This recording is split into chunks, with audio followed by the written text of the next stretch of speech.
आज की वीडियो में करेंगे डायरेक्ट इनडायरेक्ट स्पीच। इसको हम नरेशन भी कह सकते हैं। Hey guys, welcome back CBSE Academy।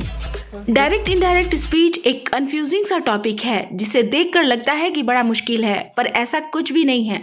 अगर हम इसको अच्छे से समझ लेते हैं, इसके रूल्स जान लेते हैं, तो ये हमारे लिए बिल्कुल आसान होगा। तो चलिए शुरू करते हैं। वीडियो पर लास्ट तक बने रहिए ताकि आपके सारे डायरेक्ट इनडायरेक्ट के यानी नरेशन के सारे कन्फ्यूजन दूर हो जाए। अगर आपने वीडियो स्किप किया तो नुकसान आपका ही होगा। तो चलिए सबसे पहले समझ लेते हैं कि नरेशन का मतलब क्या होता है। नरेशन का मतलब होता है नरेट करना। मतलब जब हम किसी स्टोरी को नरेट करते हैं या फिर किसी बात को नरेट करते हैं, उसको नरेशन कहते हैं।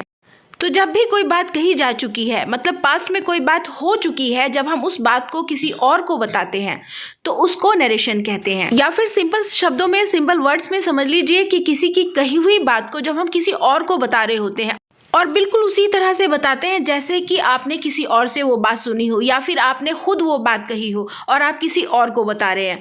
अब ये जो नरेशन है ये दो टाइप की होती है। एक तो तब जब आप किसी की कही हुई बात को बिल्कुल वैसे ही बोल दें जैसे कि उसने बोला था, तब वो कहलाता है डायरेक्ट स्पीच। जैसे ये एग्जाम्पल दिया है, Dilip said I can speak English fluently.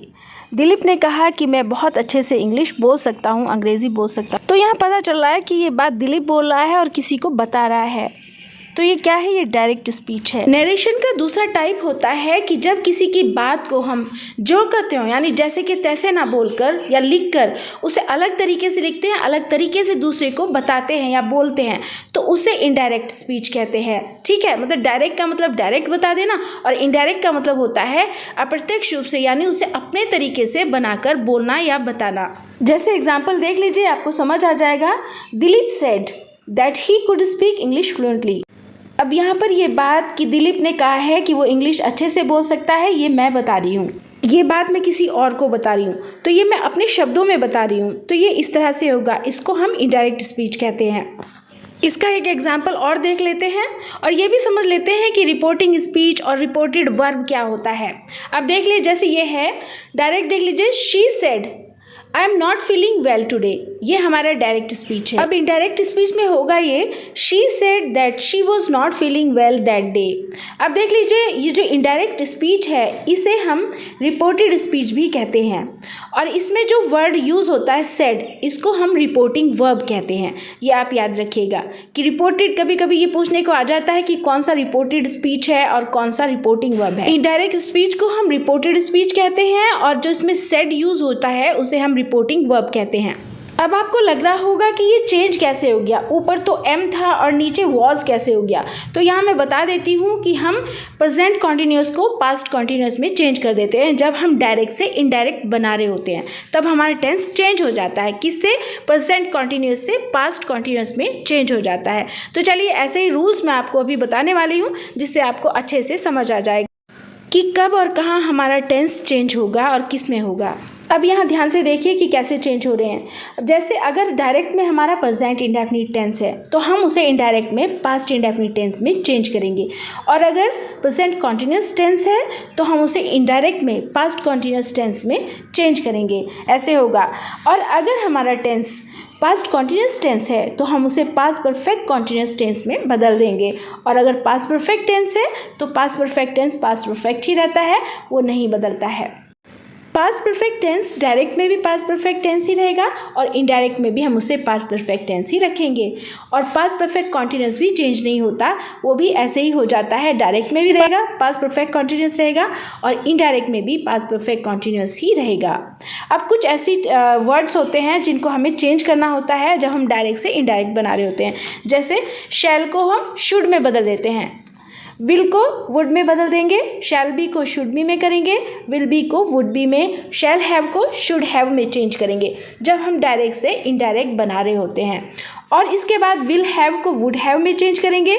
Shall have, अगर शैल हैव बीन हमें कहीं दिया है सेंटेंस में तो शुड हैव बीन हम उसे इनडायरेक्ट में कर देंगे जब बना रहे होंगे, और विल हैव बीन अगर कहीं दिया होगा तो वुड हैव बीन में हम उसे इनडायरेक्ट बनाते हुए चेंज कर देंगे।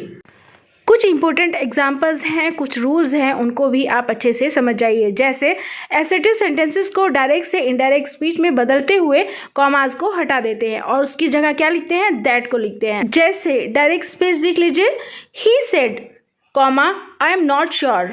इनडायरेक्ट है, he said that he was not sure. अब आप यहाँ देख सकते हैं कि एम की जगह वॉज आया है। मैंने पहले भी बताया है, प्रेजेंट कॉन्टिन्यूस हो तो उसको पास्ट कॉन्टिन्यूस में चेंज करते हैं। नेक्स्ट एग्जाम्पल है, he said I will wash my teeth.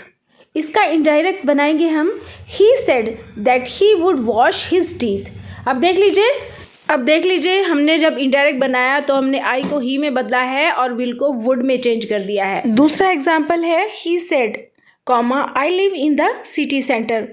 अब इसका इनडायरेक्ट होगा, he said he lived in the city centre.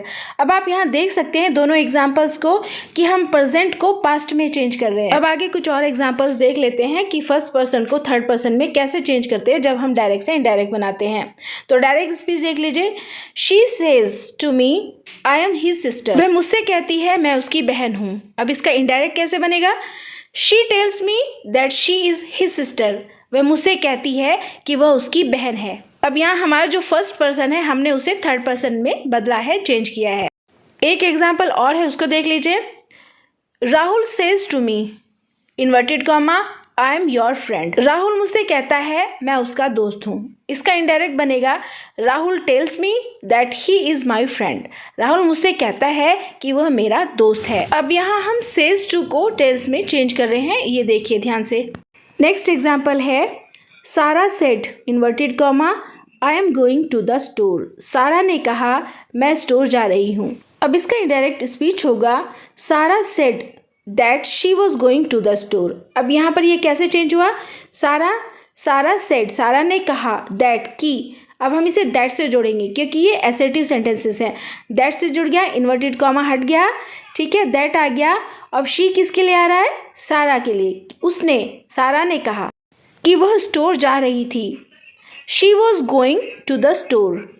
Inverted comma की जगह दैट आ गया, शी आया सारा के लिए, वॉज किसके लिए आया, एम की जगह वॉज आ गया क्योंकि प्रेजेंट कॉन्टिन्यूस का पास्ट कॉन्टिन्यूस हो गया है, टू द स्टोर।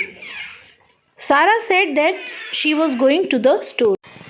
अब सेकेंड पर्सन को थर्ड पर्सन में कैसे बदलते हैं ये देख लेते हैं। डायरेक्ट स्पीच है हमारा, John said inverted comma you should study harder. John ने कहा तुम्हें और अधिक मेहनत करनी चाहिए। अब इसका इनडायरेक्ट होगा, जॉन सेड दैट कॉमा की जगह दैट आ गया, ही शुड स्टडी हार्डर।